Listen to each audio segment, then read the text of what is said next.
Estás escuchando La Esfera Celeste.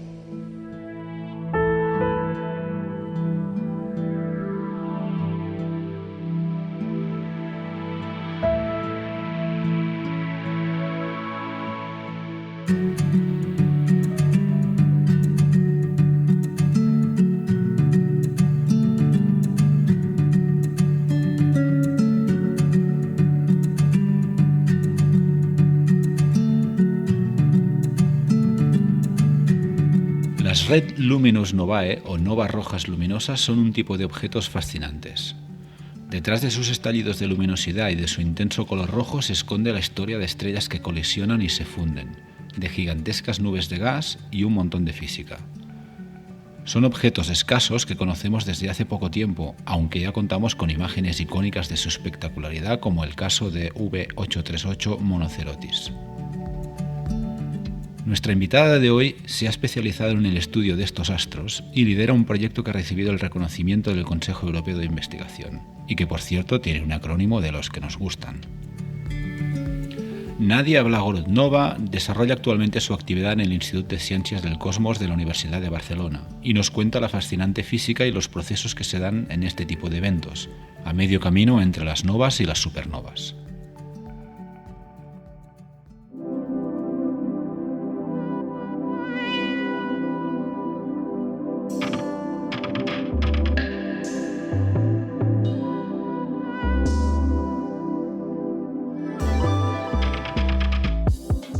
Bueno, Nadia, ¿qué tal? Muy bien, gracias, Pep. Oye, no, gracias a ti por dedicarnos un rato para hacer una cosa que bueno, nos hace ilusión al charlar sobre cualquier aspecto de la astronomía y la astrofilia en general, pero cuando tenemos la ocasión de contar con una pro como es el caso, y de hablar con cierta dosis de friquismo, si me lo permites, de cosas tan concretas como la que vamos a hablar hoy, pues nada, nos hace mucha ilusión. O sea que muchas gracias por pasarte por aquí. Gracias. Bueno, me encanta hablar sobre mi tema, no es problema. Bueno, y a nosotros escucharlo. Y bueno, cuando decíamos un ámbito o un aspecto, o en este caso un objeto o una familia de objetos muy concreta, hoy te pedimos que nos iluminaras, ¿no? Nunca mejor dicho, y perdón por el chiste, sobre un tipo de objetos que son los Red Luminous Novae, ¿no? Al que llegamos porque yo en el fondo te pedí a ver si podíamos abordar la cuestión de las novas enanas, pero bueno, ha sido toda una historia que no interesa a la gente, pero que descubrimos que hay un tema súper interesante y unos objetos que son, como veremos, escasos, son espectaculares, bueno, tienen un montón de características, ¿no? Que los hacen pues muy especiales. Por tanto, si te parece, para arrancar, para arrancar te pediría que son las Red Luminous Novae, pero antes que nada, porque esto, hablando contigo cuando nos hemos cruzado correos y tal, yo supuse que esto al final eran variables cataclísmicas porque son objetos que varían en brillo y varían porque se dan cosas que podríamos considerar como cataclísmicas, pero tú me lo pusiste en duda. Por lo tanto, si quieres podemos empezar por comentar si son o no son variables cataclísmicas y por qué no. A ver, yo diría que hay un poco de discrepancia en cuanto que es una variable cataclísmica, ¿no? Hay gente que clasifica supernovas también de todo tipo como cataclísmicas, pero para mí una variable cataclísmica tiene dos cosas que las luminosas supernovas no tienen. O sea, sí que es un sistema binario, o sea, son dos estrellas que se están orbitando, ¿no? A través de un punto de gravedad, bueno, punto común. Pero en este caso, o sea, las binarias son un sistema compacto. Una cataclysmic variable es un sistema compacto, un periodo corto, y un componente de la binaria es una enana blanca. Entonces, lo que pasa es que la compañera le está mandando gas que se sitúa en un disco de acreción, ¿no? Entonces, inestabilidades en el disco pueden causar una nova enana, por ejemplo, y si parte de este gas acaba cayendo encima de la enana blanca, la temperatura aumentaría mucho. Entonces lo que tenemos es una nova clásica, una nova recurrente, donde lo que es la energía de la nova sale de la energía termonuclear de quemar el hidrógeno. Entonces, para mí una cataclysmic variable es eso, es un sistema compacto con una white dwarf, con una enana blanca, y la fuente, digamos, del burst es energía termonuclear, o en el caso de novas enanas, pues también es como energía gravitacional y las inestabilidades en el disco, o sea, es acreción.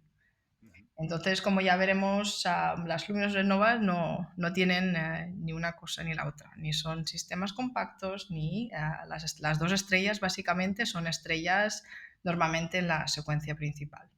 Vale. Entonces, yo no clasificaría las luminosas nova como eso, aunque sí que es una nova.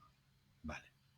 Vale. Es una nova. No son variables cataclísmicas, es una nova, pero ahora tocaría quizá entender qué es una nova, porque como en el caso de muchísimas cosas en astronomía, nova es una definición puramente fenomenológica, ¿no? Sí, sí, Cerca efectivamente. a A ver, científica. nova quiere decir una cosa nueva, ¿no? Claro. En latín. Entonces, a ver, primero fue inventada por Tycho Brahe en el siglo XVI, cuando descubrió, ¿no?, la supernova en 1572 en la región de Casiopea. Entonces publicó sus descubrimientos en un libro que se llamaba De Nova Stella. Entonces el nombre de nova como algo nuevo, ¿no?, un objeto nuevo en el cielo, entonces bueno, se usó indistintamente para novas y supernovas hasta el 1934, ¿no? Desde el siglo XVI hasta el 1934, donde Fritz Zwicky él propuso por primera vez el término de supernova, ¿no?, algo aún más brillante que una nova, y allí dijo que eso sería la muerte final de una estrella, ¿no? Y la estrella sería totalmente destruida por esta magnífica explosión, o bien quedaríamos en el centro una estrella de neutrones. Entonces, esa explosión tan magnífica generaría también rayos cósmicos. O sea, en ese paper, Zwicky y Bade fueron los pioneros, ¿no?, de la ciencia de lo que bueno, hoy llamamos Time Domain Astronomy, que es astronomía en el tiempo, ¿no?, porque él vio la importancia de estos objetos como la muerte, ¿no?, de una estrella, y empezó a buscarlas, ¿no?, con un programa propio suyo. Entonces, claro, este término nova ahora mismo lo aplicamos para cosas que no son totalmente destruidas, ¿no? Como una supernova es una nova, una nova clásica, por ejemplo, es pues eso, es gas, hidrógeno que se acumula en una enana blanca, y esta explosión termonuclear lanza al espacio a una alta velocidad, por ejemplo, una 10 milésima de una masa solar de esa enana blanca. Entonces, aquí otra vez hay una gran diferencia, ¿no?, entre lo que es una nova clásica y una luminous red nova, porque las luminous red nova tienen una masa que es 10.000 veces mayor, ¿no? La masa que se eyecta de ese sistema es muy, muy grande en comparación a lo que es una nova. Entonces, ahí es una gran fuente ah, digamos, de diferencias, sí. Vale. Pero Pero, bueno, sí, relativamente nuevas en comparación con Tycho Brahe. vale. Vale, pero en el ámbito de alguien que, como tú, hace ciencia, es decir, en el ámbito científico, ¿os ayuda el apellido Nova? ¿Realmente llega a poder separar, ¿no?, por cajitas diferentes fenómenos o es muy relativo? Porque cuando Bueno, entramos en la naturaleza de los diferentes procesos, Nova, a los que nos gusta solo la astronomía observacional, incluso los proyectos PROAM, ¿no?, en los que pues muy a menudo la gente observa, hace fotometría y genera unas curvas de, por ejemplo, novas, ¿no? Allí hay una casuística impresionante y muy amplia, pero realmente cuando te llegan los avisos hablan de nova. ¿Esto en el ámbito científico realmente es un lastre o responde a una clasificación que os ayuda a manejar todo esto vosotros? bueno, a ver, yo como estudio objetos que son más raros, cuando yo oigo nova, pues a ver, normalmente lo que quieres es mirar qué espectro tiene, cuál es la curva de luz, para saber qué tipo de objeto es. Y de hecho, de los primeros descubrimientos que se hicieron de Luminous Red Nova, la gente empezó a tomar espectros porque pensaban que serían novas, ¿no? Querían estudiar novas, vieron un objeto con una luminosidad similar a lo que sería una nova en la galaxia, por ejemplo. Entonces tomaron espectros y luego se quedaron muy perplejos porque no se parecía en nada a lo que vieron antes. Ujú. O Vale. sea, el primer descubrimiento, de hecho, de una Luminous Red Nova no fue en nuestra galaxia, fue en Andrómeda, y fue en 1989 que Mike Rich y su equipo de Los Ángeles, de UCLA, estaban analizando la parte central de Andrómeda y estaban tomando espectros de gigantes rojas. Entonces ellos tenían pues sus objetos marcados, ¿no?, en un Finder chart. Entonces vieron un objeto nuevo que era igual de luminoso que el más luminoso de sus gigantes rojas. Y tomaron un espectro y se quedaron un poco, ¿no?, perplejos porque vieron emisión de hidrógeno, vieron un objeto muy rojo. Entonces no podía ser una nova, ¿no?, porque era muy rojo. Entonces, bueno, no fueron más allá, pero el año siguiente hubo otra publicación que, bueno, fue un poco más en detalle. Dijo, esto es una nova muy inusual, ¿no? Es muy lenta, es muy brillante, las velocidades son como muy lentas también, ¿no? Quizá es una nova de tipo muy lenta, ¿no? Muy roja, quizá había mucha masa de hidrógeno, ¿no? No eso de una 10 milésima, pero por alguna razón rara se había acumulado más masa y por eso se veía más roja. Pero hasta ahí llega el conocimiento, ¿no? Y no fue hasta 10 años más tarde, en 1999, que se descubrió un objeto otra vez, ¿no? Usado como nova, pero descubrió que no lo era. Y era, bueno, es un objeto que se llama V4332 Sagittarius, sí, 4332 Sagittarius, y vieron que también era muy rojo, velocidades muy bajitas, ¿no?, de unos cientos kilómetros en comparación con lo que serían las novas, que son bastantes miles de kilómetros, bueno, de kilómetros por segundo. Entonces, eso fue muy raro, ¿no? Pero esos fueron los primeros objetos. Creo que uno de los más espectaculares fue la nova roja de V838 Mon, ¿no? Entonces creo que esta es una imagen que quizá tenemos en nuestra mente, ¿no?, con Hubble, ¿no?, este objeto tan rojo Impresionante. rodeado por un eco de luz, ¿no? En una región de formación estelar. Entonces, este era aún otro objeto también de estas mismas características que fue descubierto y entonces, bueno, gracias a Hubble y a esas maravillosas imágenes y la ciencia que nos proporcionó, la gente empezó a tomar conciencia de que ese quizá era un tipo o sea, de nova, no exactamente como habíamos visto anteriormente, y que a lo mejor que de termonuclear pues no tenía nada, ¿no?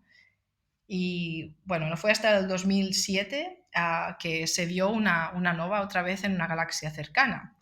Entonces, bueno, Sri Kulkarni, que fue mi mentor en Caltech, entonces escribió un paper donde él dijo que eso se llamaría a partir de ahora Luminous Red Nova. Y de hecho, mira, se quedó, ¿no? O sea, Zwicky, que también en esos momentos estaba en Caltech, inventó, ¿no?, supernova, Kulkarni inventó Luminous Red Nova, y ahora, de hecho, bueno, ese es el término que usamos porque aunque no tenga el mismo mecanismo que una nova clásica, sí que es algo que vemos aparecer nuevo en el cielo, pero es menos luminoso que una supernova. Entonces, por eso nos quedamos con ese término ahora mismo. Muy bien. Muy bien. Y ahora que comentabas el caso de ese objeto, bueno, pondremos la imagen en las notas del episodio porque seguro que todo el mundo la tiene en la cabeza, pero en el caso de V838 Moon, que es espectacular porque realmente ves una evolución en las imágenes en el tiempo, ¿no? Ujú. Y que yo al principio siempre lo había interpretado como que lo que estábamos viendo era una película, no con unos frames evidentemente separados en el tiempo, en los que mm, parecía verse la expansión, ¿no?, del gas y la materia que hay alrededor de la estrella, pero en alguna parte he leído que más que eso lo que vemos es la expansión de la luz atravesando esas distintas capas, ¿no? Ah, ¿Cómo Sí, sí, funciona esto? es Porque un... lo que me gustaría preguntarte ahora, este rollo de introducción, básicamente era para que nos cuentes un poco sobre sus características observacionales, que es lo que un poco hemos visto en la historia, ¿no?, del descubrimiento de estos objetos. Sí. Todos estos objetos, sí, como su nombre indica, creo que sí. O sea, el Luminous Red Nova creo que es un buen resumen de las características, ¿no? Son luminous porque normalmente su luminosidad es superior a una nova normal, pero digamos estarían por debajo de lo que sería una supernova. Red, sus colores normalmente son muy rojos, especialmente hacia el final, porque el material, bueno, se enfría muy rápido, y es una nova, pues por eso, porque es un objeto nuevo que aparece y de hecho, pues la estrella tampoco muere totalmente, ¿no? El sistema aparece, pero luego el sistema está ahí para la posteridad. O sea, no es como una supernova que totalmente destruye la estrella, pero digamos, la estrella se conserva, pero en otro estado. Uh-huh. Uh-huh. Y Y, en ese caso, esa envoltura de gas que vemos en el exterior, eso, ¿qué tipo de progenitora da consecuencia a una red luminous novae y por qué tiene ese gas que vemos iluminado, ¿no?, en ese proceso de expansión de la luz cuando se da la explosión, ¿no? Porque esa cáscara de gas es súper espectacular, pero es algo que no asociamos a las estrellas ¿no?, en general. Porque... Una estrella solo no, exactamente. No, me gusta que me hagas esta pregunta porque ya, uno de los objetos más fascinantes, de hecho, fue descubierto en el 2008 y también se observó con espectros de alta resolución porque los astrónomos pensaban que era una nova y entonces querían entender más, pero luego publicaron el paper diciendo eso no se parece en nada a una nova, ¿no? Entonces había unos datos muy clave y es que había el survey, no sé cómo se llamaría en español, el, Survey, sí, es igual. sí, un survey de Ogle, que es un survey polaco que estudia microlensing, por ejemplo, que estaba mirando durante bastantes años a una misma región, ¿no?, del centro galáctico para encontrar estos eventos de microlensing. Entonces, esta Luminous Red Nova, que se detectó en 2008, tiene observaciones de archivo de unos 5 o 6 años antes de lo que es la explosión o el burst de la nova. Entonces, ese objeto fue clave para todo el estudio de las Luminous Red Nova porque realmente nos ayudó a entender qué pasaba en ese sistema. Lo que vimos es que durante varios años el objeto no presentaba una curva de luz uniforme, sino que había como muchos altibajos y el objeto se volvía más brillante. Entonces, los autores del paper clave sobre este objeto lo que estudiaron fue la periodicidad de esa light curve. Entonces, lo que vieron es que año tras año el periodo de esa binaria eclipsante, porque eso es lo que causaba las oscilaciones, era una binaria que se estaba eclipsando la una a la otra, esos eclipses se volvían más y más frecuentes. Entonces, el periodo, si tú lo miras, o sea, se vuelve más y más pequeño de forma exponencial. Y entonces, bueno, no llega nunca a cero, pero hay un momento en que lo que nosotros creemos es que esas dos estrellas se estaban juntando tanto que se acabaron fusionando. Entonces, en ese momento hay esta explosión de nova, este gas, ¿no? Básicamente es un gas que formaba parte de ese sistema, sale eyectado al exterior.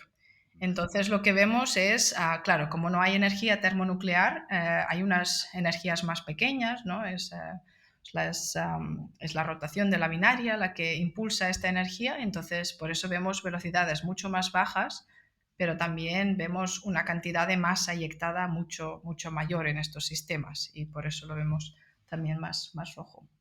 Vale. Entonces, ya V1309 SCO o V1309 SCO, perdón, es el objeto clave que dio a conocer a todos los astrónomos que de verdad las teorías que decían que las Luminous Red Nova eran stellar mergers era verdad. Entonces era como la confirmación y hoy en día muchos astrónomos aún lo usan como modelo para sus modelos teóricos, para sus simulaciones, para test de otras, bueno, recursos observacionales. Entonces es como nuestro objeto de referencia en este campo. Claro, claro. Por tanto, y para entender un poco, que sería ya para entrar en el meollo del asunto, entender qué procesos físicos se dan, ¿no?, para que se dé ese comportamiento. Uh, por lo que has dicho hasta ahora, tenemos siempre un sistema de dos estrellas que acaban fusionándose y eyectan, ¿no?, una cierta cantidad de materia y de luz, evidentemente, pero ahí pasan más cosas, ¿no? Porque creo que hay, ya que hablabas antes de curvas de luz, hay un comportamiento peculiar, ¿no?, en ciertas bandas, ¿no?, como por ejemplo el infrarrojo, que creo que presenta un pico, ¿no?, a posterior. Cuéntanos un poco, aunque esto sería un poco más observacional, pero Ya. sobre esos procesos, ¿no?, y esa secuencia, ¿no?, que lleva a este evento. Sí, a ver, todo empieza con una binaria, ¿no? Hay dos estrellas que se están orbitando bueno, al centro de masas. Entonces, normalmente una de las estrellas es la más masiva. Entonces, esa estrella evolucionará más temprano, será la primera en evolucionar y dejar la secuencia principal. Entonces, dependiendo de si la otra estrella está muy cerquita o está muy lejos, puede haber transferencia de masa. Entonces, si, por ejemplo, una estrella como el Sol, ¿no?, cuando se convierta en una gigante roja, pues llegará más o menos a donde está la Tierra. Imaginaos si hay un compañero de esa estrella que es tan pequeñita como el Sol, pero a donde está Mercurio, por ejemplo, ¿no? Entonces, cuando la estrella crezca un poquito, sin llegar a su tamaño final de gigante roja, se encontrará que tiene un compañero. Entonces le empezará a transferir masa. Pero como esa estrella está en rápido crecimiento para convertirse en una gigante roja, su crecimiento no va a parar por transferir un poquito de masa. Entonces, al revés, ¿no? Cuando transfiere masa, esa estrella aún se va a hinchar más, ¿no?, en respuesta a la pérdida de masa. Entonces va a transferir más masa, ¿no? Entonces se va a hinchar más. Entonces, esto es un proceso que incrementa la transferencia de masa de esa estrella a su compañera. Entonces llega un momento, bueno, la compañera intenta, pues, no sé, comérselo, ¿no? O sea, lo acreta de alguna forma, crea un disco de acreción, pero es que no hay manera. O sea, como la primera estrella se hincha tan rápido, o sea, le manda tanta masa, al final el gas acaba alrededor de las dos estrellas, ¿no? Eso es lo que pasa también en binarias de contacto, ¿no? Hay como un gas que circula entre las dos estrellas. Entonces, claro, no hay que confundir, ¿no?, esta fase, porque en las contact binaries, no binarias de contacto, esa fase pasa durante la vida de la secuencia principal de la primera estrella. Y en este caso ya ha dejado la secuencia principal y se hincha tan rápido, ¿no?, que esta fase de compartir gas no dura casi nada. Porque lo que pasa es que como aún se está hinchando más y más y más, lo que acabará pasando es que parte de ese gas acabará escapando del sistema y, bueno, ese gas tendrá momento angular y, bueno, como se escapa del sistema, pues lo que hace es que esa binaria se junte más y más y más y el periodo decrezca. Entonces, lo que pasa es, bueno, lo que se llama un runaway process, ¿no?, que tú le das masa, el masa escapa, la binaria se junta, como se junta, aún transfiere más masa. Entonces eso es la fase que creemos que hace que esa binaria también aparezca más brillante con los años, ¿no? B39SCO, por ejemplo, a medida que el periodo se iba haciendo más pequeño, el sistema aparecía más brillante. Entonces lo que creemos es eso, que a medida que la masa escapa, esa masa también queda iluminada por las binarias, ¿no?, por esas tres estrellas. Entonces el sistema parece que la luminosidad se incrementa muy lentamente con los años, al mismo tiempo que el periodo decrece. Entonces, bueno, esta fase final, la estrella más pequeña acaba haciendo una espiral dentro de su compañera. Pasan de estar corrotando, es decir, rotando juntamente y, bueno, las capas externas digamos, se separan un poco, entonces la estrella pequeña entra dentro de la estrella grande y transfiere también mucho momento angular a ese gas que las rodea. Entonces yo creo que una buena analogía es pensar, ¿no? Cuando tienes a una batidora, no te pones el zumito, entonces, bueno, las verduritas o que sea, y aprietas el botón, ¿no? Entonces todo empieza a girar. Entonces, como gira tan rápido, normalmente el líquido se va a las paredes de la batidora. Ajá. Pero en este caso no tenemos batidora, o sea, no hay pared, ¿no? O sea, ese gas estaba rodeando las binarias por atracción de la gravedad, pero como están girando tan rápido, o sea, gana este momento, transferencia de momento angular, entonces el gas ¡puf!, sale disparado de ese sistema. Claro. Entonces es eso, las cantidades de masa que se eyectan, pues eso son 10.000 veces, 100.000 veces más grandes que una nova. Ujú. Entonces, a medida que ese gas se expande, también se enfría. Entonces, por eso, como la expansión es, digamos, de poca energía comparado con una explosión termonuclear, pues las velocidades son lentas.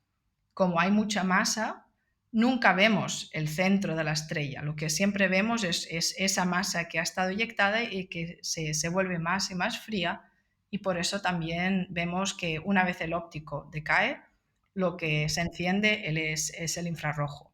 Vale. Entonces, por eso primero vemos el óptico, porque todo está muy caliente, hay mucha fricción, ¿no? Hay shocks también en ese sistema. Y una vez esa masa ha sido eyectada de la binaria, pues no tiene otra cosa que hacer que enfriarse. Vale. Entonces, por eso lo empezamos a ver en el infrarrojo cercano, después en el infrarrojo medio y después en el far infrared. Vale. Vale, vale. Ahora lo entiendo. Y antes comentabas que a diferencia de un proceso tipo supernova en el que el concepto estrella ya desaparece, ¿no? Porque realmente,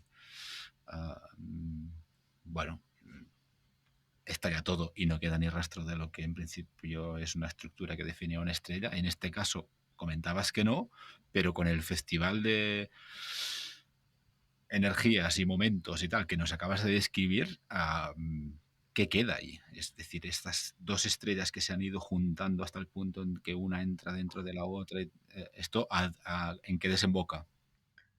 Ya, no, esto es una muy buena pregunta porque exactamente esto es por qué debemos estudiar estos sistemas.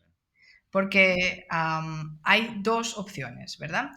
En una, en que las dos estrellas acaban siendo una de sola, ¿no? Entonces, es una estrella mucho más masiva, pero con un core, ¿no? Con el centro de helio que es más masivo que para una estrella de esa masa, ¿no? Entonces, esto es un producto de una fusión estelar.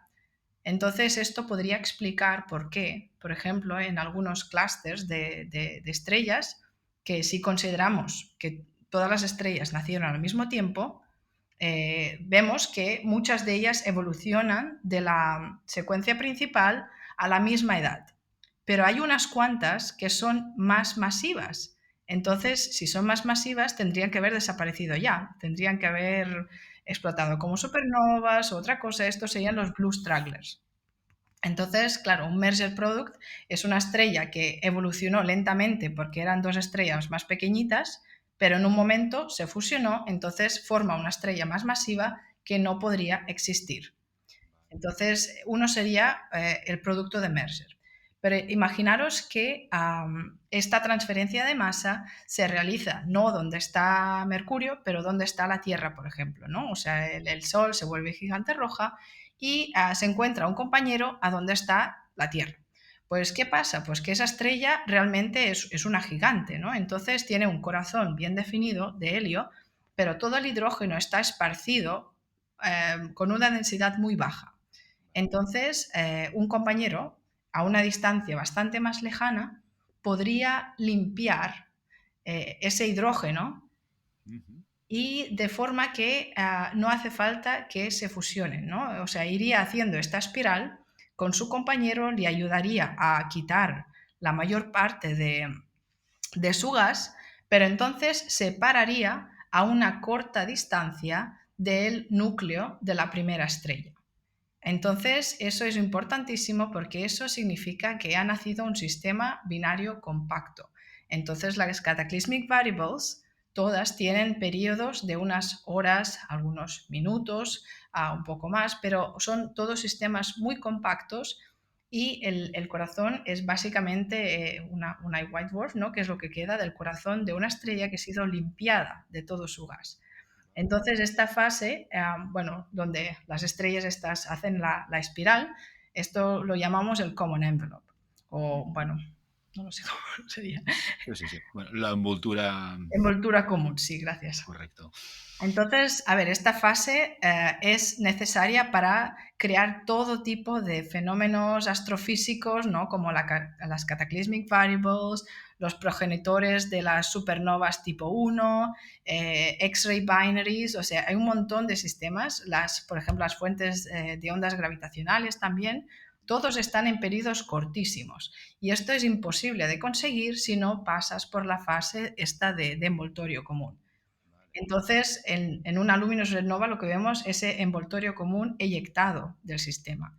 Entonces, si usamos observaciones para estudiar esa fase, entendemos mucho mejor qué pasa. Oye, y cuando estabas describiendo, ¿no?, cómo la compañera limpia, ¿no?, esa zona o se alimenta de ese hidrógeno, de esa capa de hidrógeno poco densa, ¿eso influye en la evolución de esa estrella? ¿Esa realimentación se rejuvenece por el hecho de tener hidrógeno extra o le afecta en alguna forma? A ver, normalmente sí, ese proceso dura muy poquito. O sea, lo que es la espiral esta de la estrella dura, sí. En el caso de estrellas más compactas, que están más cerca de la secuencia principal, puede durar unos meses, unos días. En el caso de gigantes rojas, claro, tardas más en llegar al centro porque todo es menos denso. Entonces eso puede durar años. Pero sí que influye porque luego, a ver, hay parte del gas que siempre se quedará pues pululando por ahí, ¿no? Entonces, o sea, no todo será eyectado, habrá una parte del gas que seguramente volverá a caer sobre el sistema. Entonces, yo creo que la compañera puede acretar un poquito de ese gas, pero no tanto para influir notablemente su evolución. Vale. Ok. Y otra cosa que me choca muchísimo es el concepto de merge, porque no me cabe en la cabeza como, bueno, no sé, teniendo el referente de procesos tan violentos y tan dinámicos, ¿no?, que se dan en el universo cuando dos estrellas empiezan a montar una fiesta como la que has descrito, que el concepto de que se fusionen en un astro de forma, que supongo que no, pero de forma ordenada o coherente, hasta que acaban siendo un solo objeto, eso realmente es una aproximación o el resultado lo podemos considerar una estrella, o cómo se da esto, porque es que me choca, ¿no?, que realmente puedan acabar configurando un solo astro a partir de la interacción de dos y no se vaya todo al traste. Ya, bueno, hay simulaciones recientes de esta fase precisamente, ¿no?, que estudia qué haría el producto, ¿no?, de la fusión. Entonces lo que vemos es como las estrellas están orbitando, entonces lo que se genera es un campo magnético muy, muy alto durante esa fusión. Entonces el producto joven de la fusión de dos estrellas tiene un campo magnético muy alto, ¿no? Entonces la estrella pues también está fuera de equilibrio, la estrella, bueno, se está intentando reajustar, y lo que pasa luego es que esta estrella también rotará de manera rápida, ¿no?, porque las dos estrellas están rotando, entonces le dará un extra de rotación al producto final. Pero lo que pasa es que también el campo magnético, bueno, hay un concepto que es magnetic braking, que es, bueno, que básicamente el campo magnético eh, coge unas regiones de gas, digamos, alrededor del producto este, entonces causa causa la estrella de rotar más Como freno. lentamente. Sí, frena, exacto. Ujú. Es que me sale en inglés, perdón. Claro, entonces hace de freno, ¿no? Este gas que está ligado a este campo magnético, o sea, no es solo la estrella que rota, sino es la estrella y un montón de gas que rota como un cuerpo sólido con esa Claro. estrella, ¿no? Entonces esto hace que se vuelva menos y menos rápido, entonces no sé, unos pocos años, no sé si unos pocos miles de años, que no es muy poquito en la vida de una Ujú. estrella, ese producto regana el equilibrio, Vale, pero con una rotación mucho más lenta comparado con compañeras suyas que han nacido pues, en la misma región, por ejemplo. vale. Lo ordena un poco todo, ¿no? Entiendo. Bueno, sí, o sea, primero se fusionan, campo magnético alto, pero es lo que causa que vaya de rápido, de rotación rápida a rotación más lenta de lo normal. Ujú. Y entonces, pues la estrella por sí misma se va a reajustar, va a ganar el equilibrio. Entonces, claro, uno de los problemas que tenemos los astrónomos observacionales, por ejemplo, es determinar observacionalmente cómo se vería un producto de una fusión estelar Claro, después del equilibrio, ¿no? claro. Bueno, entonces hay varias teorías, ¿no? Que por ejemplo hay más nitrógeno porque el producto ha experimentado pues como una especie de mixing, ¿no? Porque las cosas se han, bueno, eso se han mezclado bastante, ¿no? Durante el merger. Ujú. Por ejemplo, tiene más helio porque entonces son los dos corazones de las dos estrellas que están ahí, ¿no? Porque hay más generación de helio. No sé, hay varias teorías. Entonces, en algunos casos hemos visto también productos, ¿no? Como una nébula, como las nébulas planetarias, ¿no? Al voltán de algo, Ajá, bueno, ajá. alrededor de algo que creemos que es que es un producto de Merger. Vale. ¿Pero eso sigue funcionando como una estrella o es más bien Sí, sí, como... no, es una Sí. estrella normal y corriente, simplemente es un poquillo más rara, ¿no? Tiene un centro más, un núcleo más pesado, tiene quizá una composición química un poco diferente, Ajá. pero sí, sí, sí. No, por eso ese es el problema, ¿no? Que es una estrella normal, o sea, no Claro, tiene nada de decir, hey, que soy un raro, ¿no? claro, Entonces claro. hay que encontrar, ¿no? Las pistas, un poco como el Sherlock Holmes, ¿no? Las pistas para decir, oh, mira, aquí sí que ha habido una fusión y estas observaciones me lo dicen. Correcto. Claro, pues justamente ahí vamos, ¿no? Porque también es súper interesante entender a ver cómo narices detectáis esos productos, ¿no? Cómo os las apañáis para poder encontrar esas pistas bueno, y si quieres nos lo puedes contar un poco en los proyectos en los que estás, ¿no? O con tu grupo y cómo estáis intentando encontrar estas pistas, ¿no? O qué surveis, Ujú. cómo trabajáis, ¿no? Para Sí, bueno, yo he tenido la suerte de recibir una beca del Consejo Europeo de Investigación, que es una cosa que se llama ERC Starting Grants, que es para investigadores jóvenes dentro de 7 años de su doctorado que quieran hacer un proyecto innovador. Entonces yo propuse un proyecto para hacer observaciones precisamente de Luminous Red Nova como un portal, ¿no? Un portal de realidad para estudiar estos sistemas. Porque el problema es que hay mucha gente, ¿no? Que están estudiando esta fase de las binarias desde un punto de vista teórico, desde el punto de vista de las simulaciones, pero siempre hace falta el test de realidad, ¿no? O sea, el V1309 SCO, ¿no? Eso fue fantástico porque era un único sistema que te permitía estudiar la binaria que había antes, el proceso este de lento, ¿no? de pérdida de momento angular, el periodo que se vuelve más corto, el sistema más luminoso, luego el burst, donde puedes estudiar con espectros, ¿no? Como el gas se eyecta, la composición del gas. O sea, ese fue un evento único. Entonces, el objetivo de mi proyecto es encontrar más objetos de estos, pero en otras galaxias. Nos vamos a otras galaxias porque simplemente, bueno, veremos más objetos de estos, ¿no?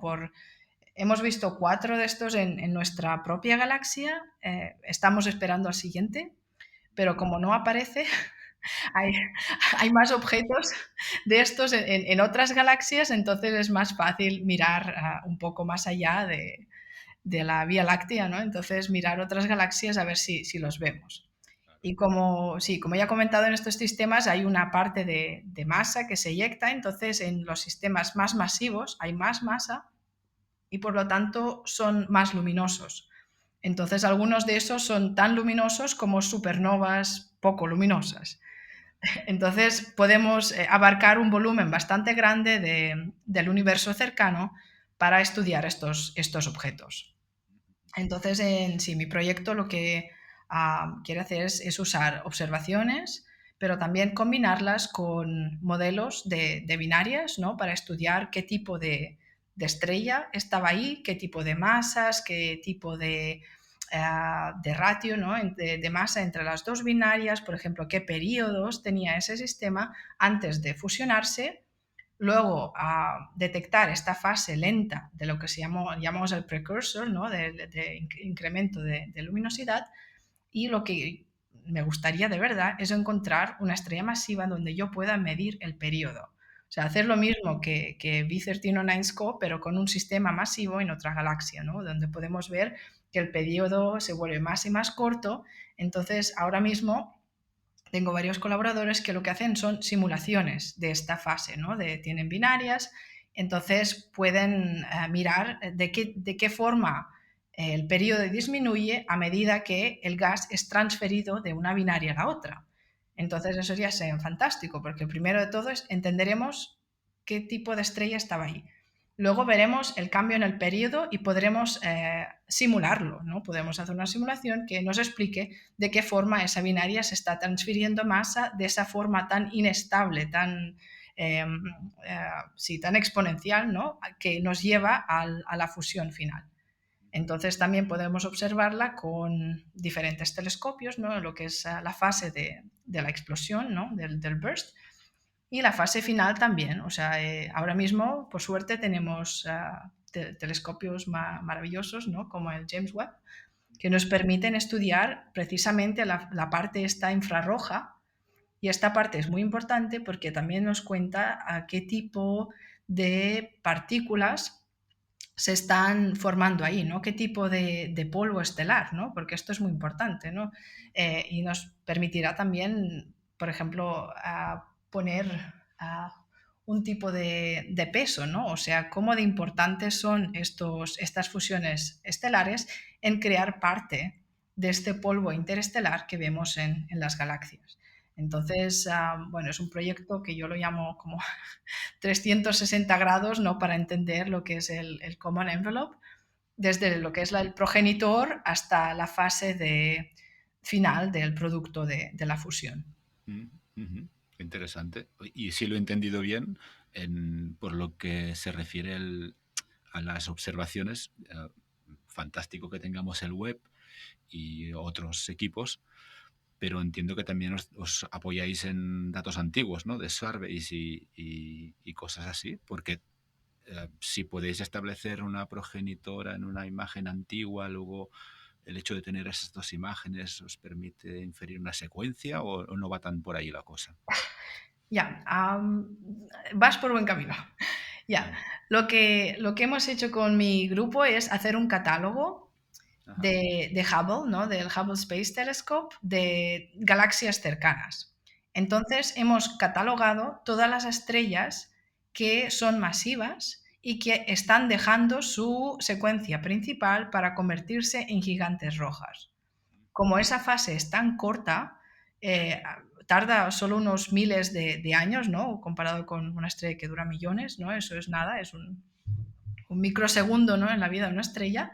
Hay muy poquitas estrellas en esa región, ¿no? del parameter space. Entonces, hemos localizado todas esas estrellas y lo que estamos haciendo ahora es conectar ese catálogo con los datos temporales que recibimos de surveys, ¿no? Por ejemplo, en el norte está operando el Zwicky Transient Facility, que hace una cadencia de cada 2 noches en dos bandas diferentes. Entonces eso es genial para detectar todo tipo de eventos, ¿no? Supernovas, novas, estrellas variables, cataclísmicas. Entonces, claro, a nosotros no nos interesa todo, nos interesa pues eso, novas rojas luminosas. Entonces hacemos lo que se llama el cross-match, ¿no? Juntamos la posición de los transients nuevos que han descubierto esa noche con catálogos o bien de galaxias cercanas o bien de esas estrellas progenitoras que ya hemos identificado como posibles estrellas que se van a convertir en mergers de aquí a poquito. O sea, como esa fase dura 1000 años, pues quizá no es mañana, quizá es en 1000 años, pero bueno, alguna de ellas que esperemos que sea la nuestra. Entonces en el sur hay otro survey que ha estado inaugurado hace unas poquitas semanas, que se llama Black Gem. Entonces eso va a cubrir el hemisferio sur del dominio del tiempo. Entonces así vamos a cubrir norte y sur también. Muy bien. Oye, solo por casualidad, cuando dices que habéis catalogado ese rango de estrellas, ¿de qué número estamos hablando? ¿Con cuántos números de estrellas estáis trabajando? Bueno, son unas 200.000 más o menos. Vale. Ya me temí algo.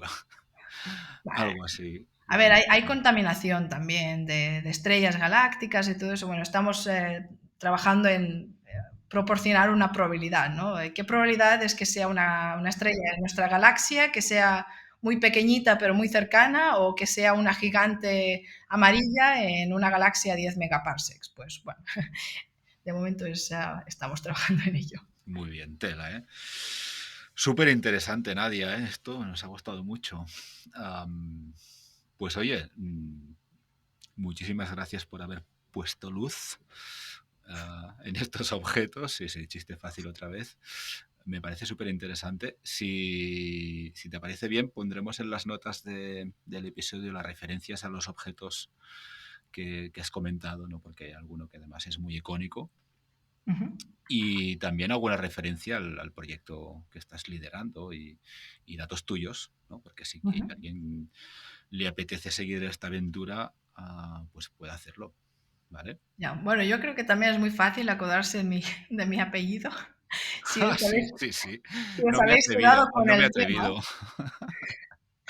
No, yo siempre hago el chiste porque así la gente se acuerda, ¿no? Black or Red Nova, Black or Red Nova. ¡Hola! ¿Sabes? O sea, que yo siempre digo que el tema estaba predestinado. Naciste para este tipo de objetos, es increíble. No me había dado cuenta.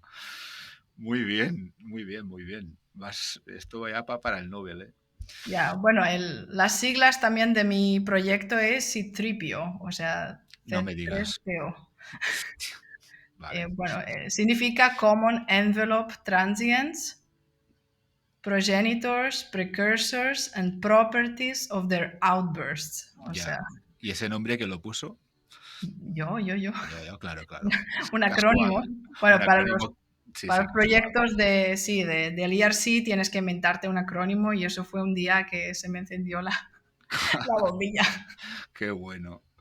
Pues todo esto lo vamos a meter en las notas del episodio y en la página. Y oye, te deseamos mucha suerte y a ver si no... 1000 años no los podemos esperar, pero dentro de un año o dos quizá podríamos volver a hablar y nos pones un poco al día de cómo ha evolucionado todo esto, porque es muy interesante. Sí, no, esperemos. Tenemos los dedos cruzados y todos los machine learnings y todos los algoritmos esperando a la siguiente. A trabajar, muy bien. Sí. Pues nada, nosotros también cruzamos los dedos y de nuevo muchísimas gracias por venir a contárnoslo. A vosotros, gracias. Un placer, gracias Nadia.